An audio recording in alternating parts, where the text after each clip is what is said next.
So this is a really important conversation that needs to be had. But the problem is, if you talk too much about it, you'll get kicked off of YouTube and other places. I can tell you that as this thing has been happening for the last 2 years or whatever, that, in my job, I'm one of the few people that, it's hard to say, I'm not the only one of the few people that can do the job, but can do it the way that I do it. So I was lucky. They couldn't really get rid of me because they would hurt themselves, kind of thing. But, I can tell you that in my particular instance, it came down to you have to go get a shot. I said, yeah, that's not going to happen. I said, oh, you're just being ridiculous. I said, no, I know how to read. They're like, well, you're not, all over TV, they tell you this and that. And I said, yeah, but you're not listening to the scientists and the data that's coming out. It's out there. You can look it up. They may be changing definitions and telling you different things on TV, but there were still studies going on that showed you that, myocarditis was a problem. The Veris system had plenty of reports in it. There was ways to have an understanding of what was going on, and that led to things that are starting to come out now, and I think will come out a lot more. I mean, just go into the Veris system, and you'll see the numbers that are getting racked up, and they're censoring the heck out of them. And Veris is also voluntary, if you didn't know that. So if you have an adverse reaction, it's a completely voluntary reporting system. So they're only the people that took the time, or someone, a family member, because the person's deceased, or a doctor that chose to take the time to submit it. So the number of actual is completely unknown. But there are a lot in there. It's way worse than you think. It's way worse than you. Let's put it this way: if you watch TV, you'll know nothing. If you read the studies and then you listen to what they tell you, they don't tell you the truth, even in 90% of the news articles. Look up one of the articles and what they say the study says, and then go pull the study off of ScribeD and read the actual study. You'll find out that it's not true. Studies are almost always completely different. Like for instance, the newest emergency use for the new one, and I got to be careful what I say because I already got a couple videos pulled for saying the most innocuous things, and it's like I get a red strike and a warning. I'm like, this is craziness. But anyway, I think you'll understand when you start listening to this, because as I keep saying, Brett and Heather are very intelligent. Very, very good points always. How could the majority of scientists and doctors been so wrong regarding COVID and its treatment? Should we ever trust them again? 2 points. Should we ever trust them again is a complex question, because there's, on the one hand, no, and on the other hand, what choice do we have? So the question is, how can we resurrect medicine so this never happens again and they can be trusted? How can we resurrect trustworthiness in medicine? That's the question. Yes. How could this have happened? I think that's a very interesting story, and one that needs to be explored. And we're not going to do it fully here, but I do think this episode in history has revealed some things that we knew that needed greater insight. Mass formation and all is not a new concept, but we've now understood something about how it functions that I think certainly many of us did not know, and maybe nobody did. But in some sense, you had people, there aren't very many professions with an oath. Medicine has an oath, right? We had doctors by the hundreds of thousands violate this oath. How did they do that? Did they know they were violating the oath? Did they violate a deeper obligation to themselves and lie to themselves so they wouldn't violate their professional oath? And if so, what is happening now, right? At what point? How many of them who engaged in self-deception in order to get through it are still self-deceived? Right. And at what point is your self-deception so willful and egregious that it doesn't even count as self-deception because you know that you're running from a truth that's right in front of you?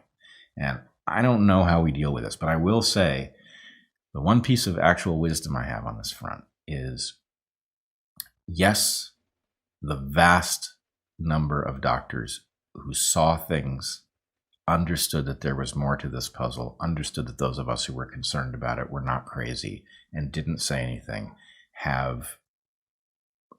they have engaged in an egregious breach of trust. They did so under duress, right? This did not happen in a vacuum. This happened with threats to livelihood and ability to earn. It happened with threats to reputation. There will always be duress. Well, there will always be duress, and I expect people to stand up under that kind of pressure, because what's at stake when it's doctors who buckle is life, right? But you don't want to rush to the conclusion that these people are effectively no longer doctors. The question is, how can we confront what happened so that we can rebuild medicine without having to start from scratch? Yeah, I guess, I have a lot of questions. And one of the questions that comes to mind here is,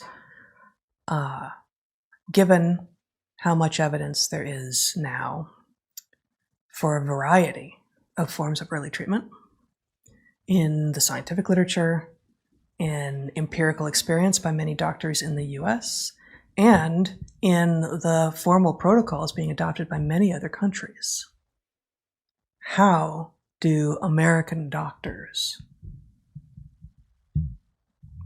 continue to explain to themselves, justify, say to patients, if you get COVID, the only avenue open to you is yet another pharmaceutical. It's called Paxlovid. How do they do that? How? So the only way to protect yourself is one of our vaccines. And the only way to deal with it once you're sick, which you will get sick, even if you get the vaccine, it's not like it helps with that, is Paxlovid. I don't see it. I cannot get.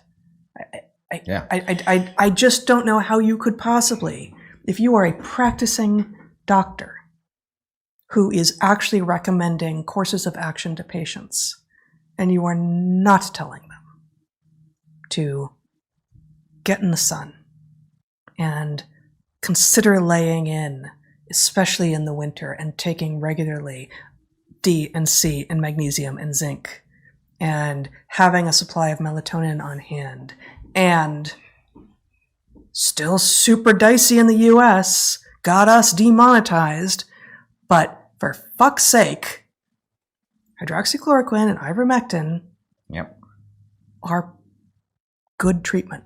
And they're good early treatment. And almost everyone else in the world knows this. What is going on? Yeah, and that's half the story too, because at the same time that they are recommending the dangerous novel pharmaceutical and failing to recommend the things that actually work, they are also continuing to recommend vaccination when increasingly doctors have the evidence in front of them of people who have maladies that they shouldn't have. Yeah, and okay. Also, the doctors who were doing these recommendations, you have a patient in front of you. That patient has some number of comorbidities, some of which they can take control of with changes to diet and lifestyle. That's what you encourage them to do. Yeah. You do not pretend that you fix your health with pills and you keep on doing all the crap things that you are doing. All of us do things we shouldn't do and which impair our health. All of us make decisions that are bad sometimes. This is not about blaming the obese or blaming the people with diabetes or with kidney failure or anything.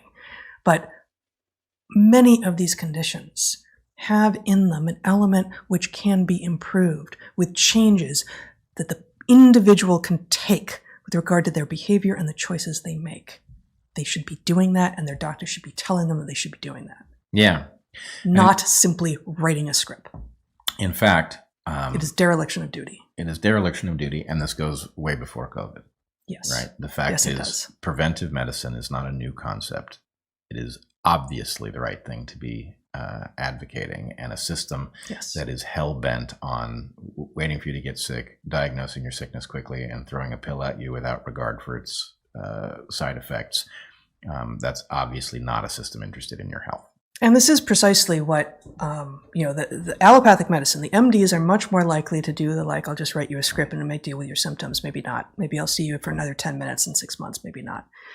But we started the show, our new sponsor, this outfit, Wisdom Health, that is helping connect functional medicine doctors with patients.